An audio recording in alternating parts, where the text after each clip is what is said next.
Welcome back to Squawk Box. Election Day here in New York City is just 2 weeks away. It's become a national conversation. Joining us right now is a discussion of the race, the markets, the economy, and so much more. Pershing Square CEO Bill Ackman is here. Good morning to you. Good morning. You have been quite outspoken on X and elsewhere about this mayoral race. A lot of folks around the country looking at New York as a proxy for what the Democratic Party even looks like.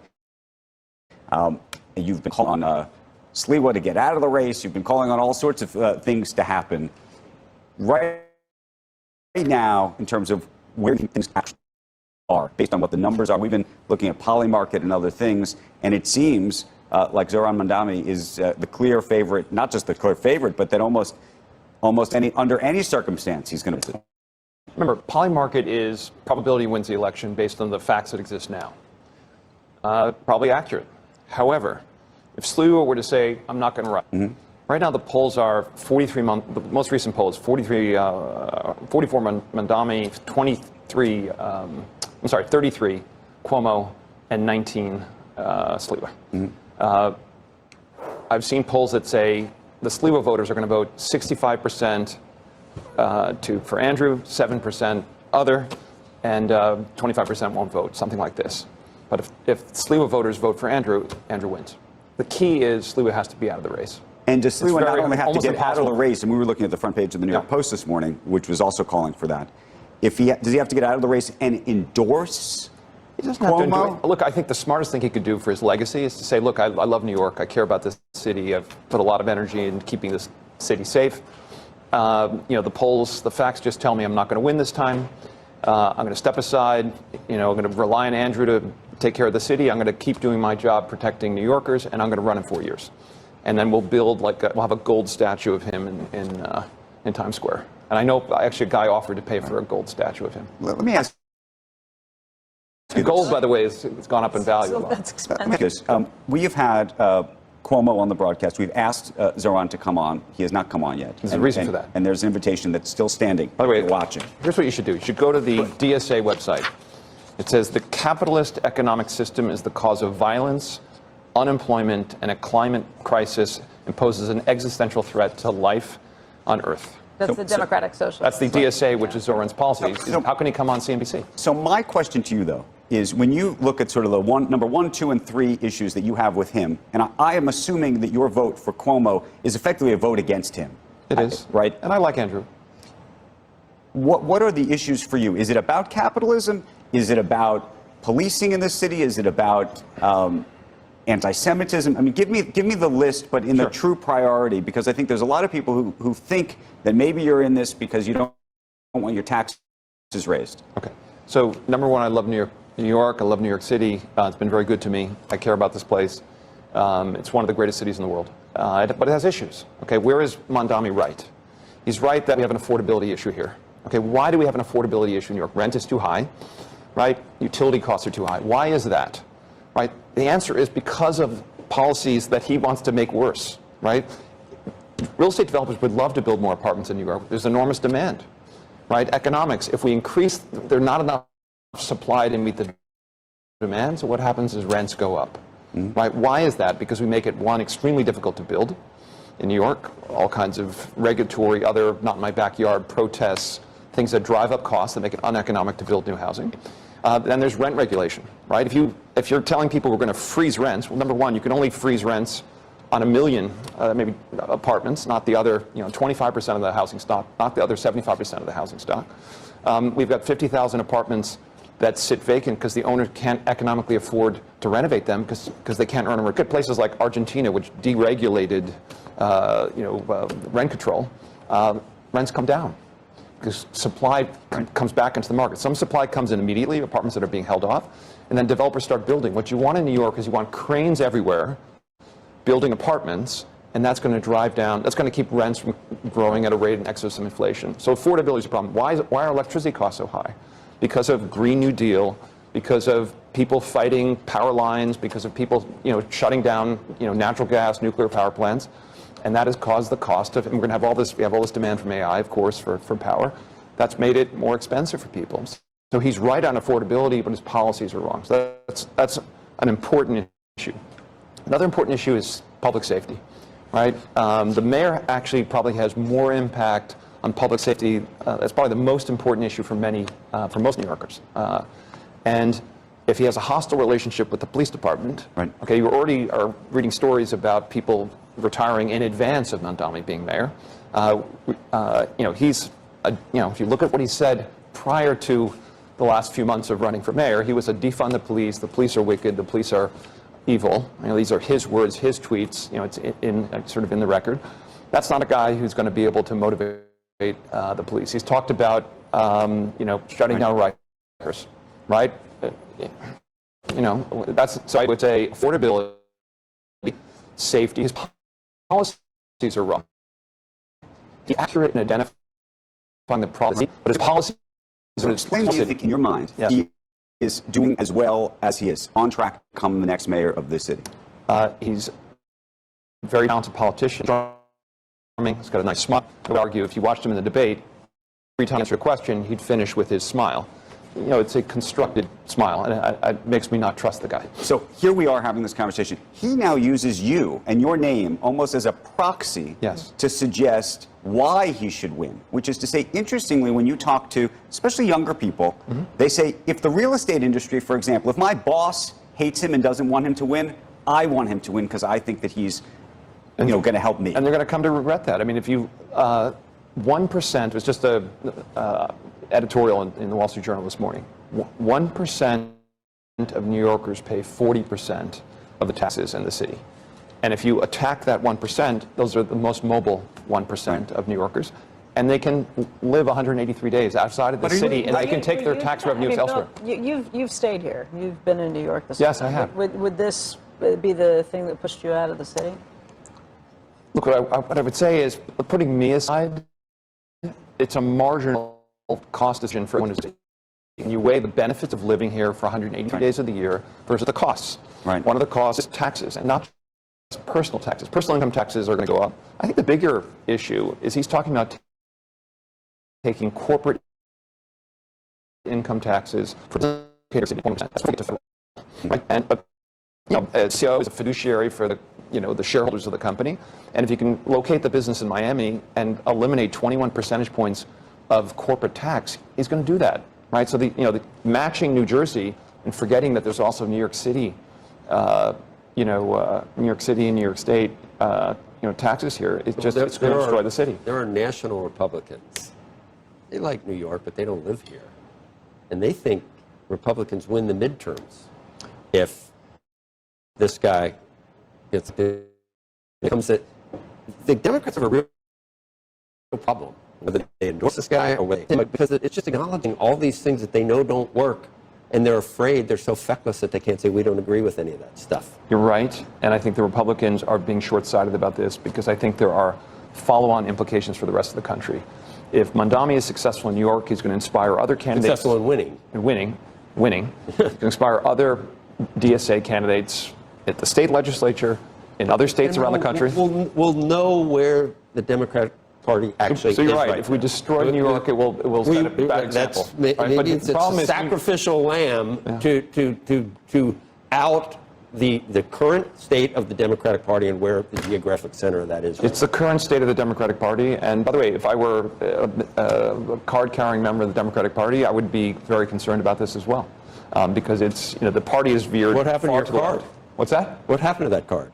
I never really had. I was always. First of all, I was always a centrist. To be super clear. You were pretty woke. You were pretty woke for a while. Yes. I was never woke. In my view. And now we're like simpatico. That's clear. I left the lights on and you came home. Okay, there you go. Thank you. And thank you for welcoming. But in all seriousness, New York City is the most important economic driver for the country, right? President Trump is concerned about New York City. And he, in his own way, that would be an unbelievable foil for him, Mamdani. It's terrible for New York. I don't think he wants it. I don't think.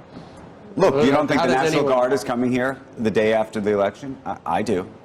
Well, if we're shutting down Rikers and there are criminals roaming the streets and people are getting, we become Chicago.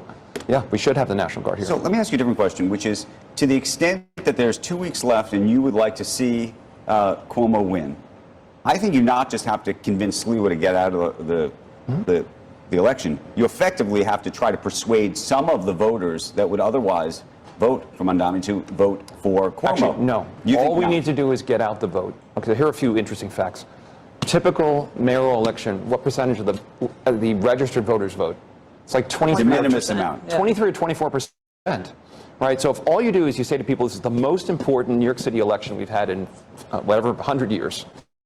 Okay, and it's not underestimating the facts here. And all you need to do is get out of bed in the morning, okay, and show up whole. You're already registered. Vote. Vote for safety in the city. Vote for sanity. Vote for a place where businesses want to locate and, keep jobs, bring jobs. New York's on actually, people underestimate Adams. He actually did a pretty good job.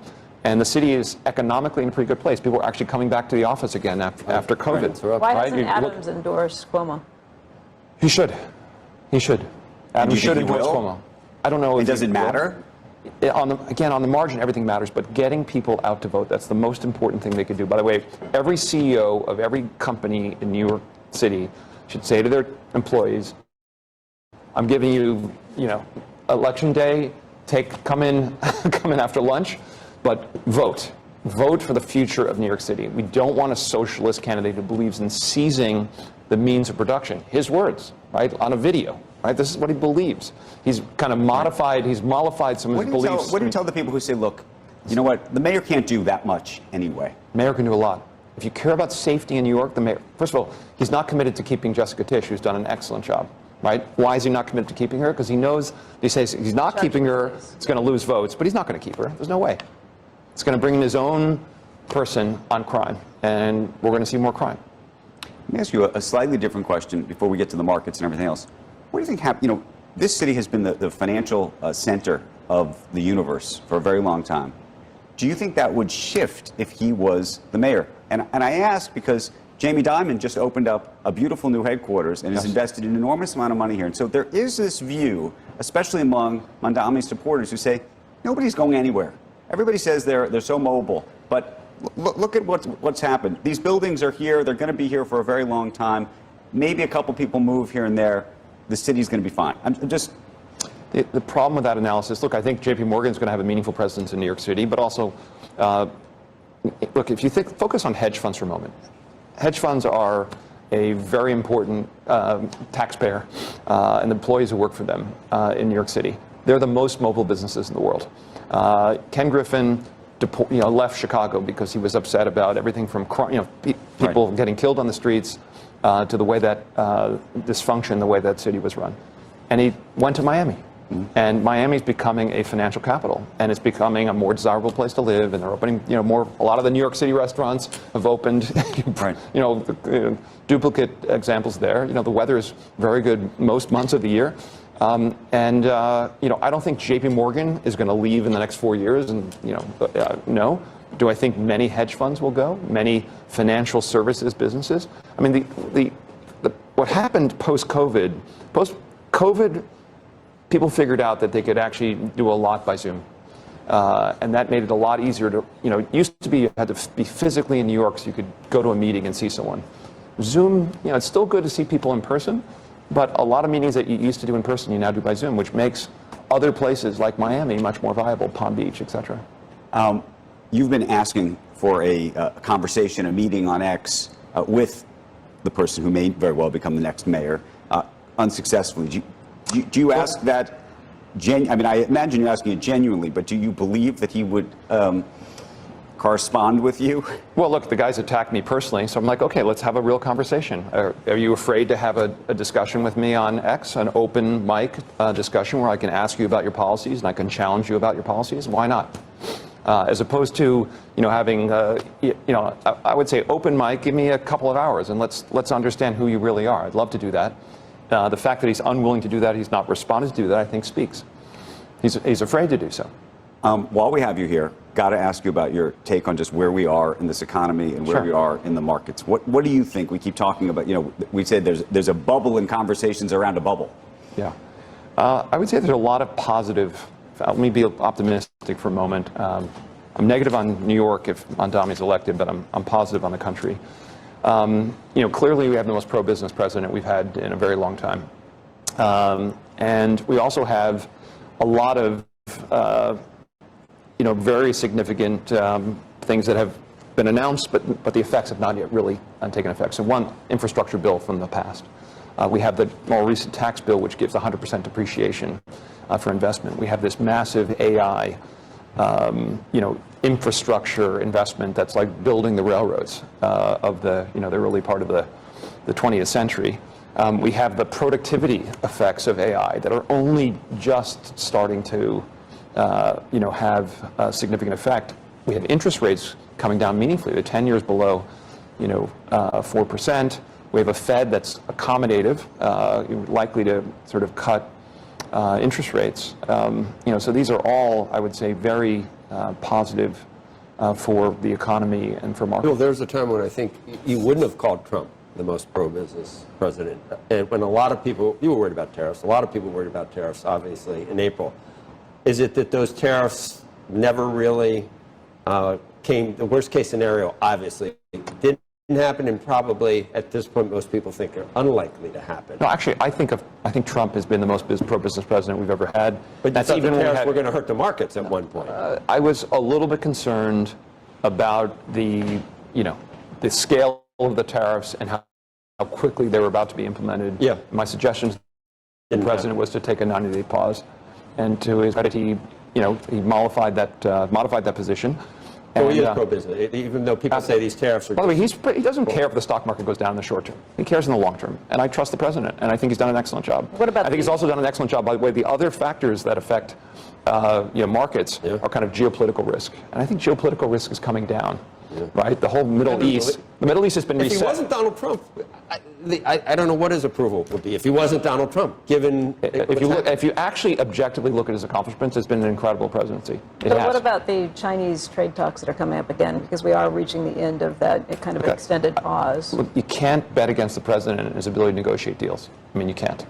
And the Middle East, the Israel-Gaza situation, a peace dividend from the Middle East could be massive, right? We have these countries with incredible resources. Only thing holding back the Middle East has been Iran, terrorism, the sort of axis of evil. Well, the axis of evil has taken a major, major blow. I think that's a great, that brings down risk premium sort of globally. So again, I think there are a lot of reasons to be, optimistic about the world. Where are you on the relationship with China? I wish we had a better relationship with China. You do? Absolutely. I think it's really unfortunate that two of the most important powers in the world are at loggerheads, and I just think we should make peace with China. I think that would be very, very good. That would be an incredible white swan. Let's put it that way. Let me ask you a slightly different question about maybe capitalism on a different front, which is this administration has been uniquely taking stakes in businesses. They're interested in switching grants potentially at universities to effectively take stakes in patents and all sorts of things. What do you think of that? What I think is that the United States allowed other countries to control, to use a Mandami term, the means of production, right, and make the United States vulnerable, whether it was chip manufacturing or active pharmaceutical ingredients or rare earths, and that created a lot of vulnerability for the country. And I think what the president is doing is trying to solve that problem by, enhancing the competitive position of Intel and sort of anointing these companies. If Intel failed, and by the way, if you look at a stock price chart of Intel, it was on a very negative trajectory for the business. That's a threat to the country. Not a perfect way to do things, obviously. Maybe Intel should have failed. I think that would have been a mistake. Right, but first of all, what the Biden administration did is it gave money to Intel. Right. What Trump said is, I want to get a return on my investment. So picking winners and losers, solar, picking any, renewables or electric cars, none of that stuff. Yeah, look, I think you should be cautious about the government stepping in and becoming a capitalist force. At the same time, if the government is going to provide some form of subsidy to an industry, getting something back so the taxpayer gets a return on the investment, I think is a very smart strategy. This AI boom? It's incredible. Incredible for the world. As long as the eye can see? Or, do you think that it's indiscriminate spending? Do you think that it's... I think it's a bit like the railroads, a bit like fiber. The worst case scenario is we have excess capacity. But I think what we've seen is, intelligence is not something that you're ever going to have excess capacity for. So if and when we achieve AGI, right, this is a Lollapalooza effect for the world. We're going to, will enable us to. We're already starting to see impacts on, cancer discovery, so imagine a world where we can, address every disease, right? Imagine a world where we can, the power of superintelligence is worth a meaningful investment. Will some of this money, will some companies go bust? For sure. But I wouldn't bet against, I'm not laughing at that. the alphabets of the world have the resources to make these investments. For Andrew, to run a profitable business. I was going to call the Post New York's paper. I won't do that, obviously. We know about the great lady. But they do say this effect, be an angel and go away, Curtis. And then they say, for the sake of the city you love so deeply, Curtis, please swallow this bitter pill and drop out. Yeah, I think that's pretty good. I respect the guy. Okay, I have nothing against him. I know he cares about the city. He's not going to win. So what's all he is doing right now is handing the city to Mandami. It's an ego thing. I don't know what he's thinking. Okay. And by the way, if he were at 31% and Cuomo were at 19, I'd be supporting him. The slightest chance. But do you understand Perot? People do this. Look what's happened over the years in the national elections. Yeah, this is whatever her name was. Remember, he's not the first time he's running for office. He lost to Adams. He got 28% of the vote against Adams. So he's already failed to become mayor in a much less competitive situation. Bill Ackman, I want to thank you for joining us this morning. Really appreciate it. It's great to see you. Incredibly important election. If you're a CEO, let your workers, let your employees. Vote early and often. And by the way, vote early. Critically important early and often. Really important for New York. You don't need an ID. For public safety, for business here, for the country. From New Jersey, I'm going to vote. For the country, for the future of the country. We do not want a socialist leading the most important financial city in the country. We don't. Someone who wants to seize the means of production. Okay? This is bad stuff. Thank you, sir. Thank you. Great to see you. Up next, the stories making headlines right here on Squawk Box. We're coming right back.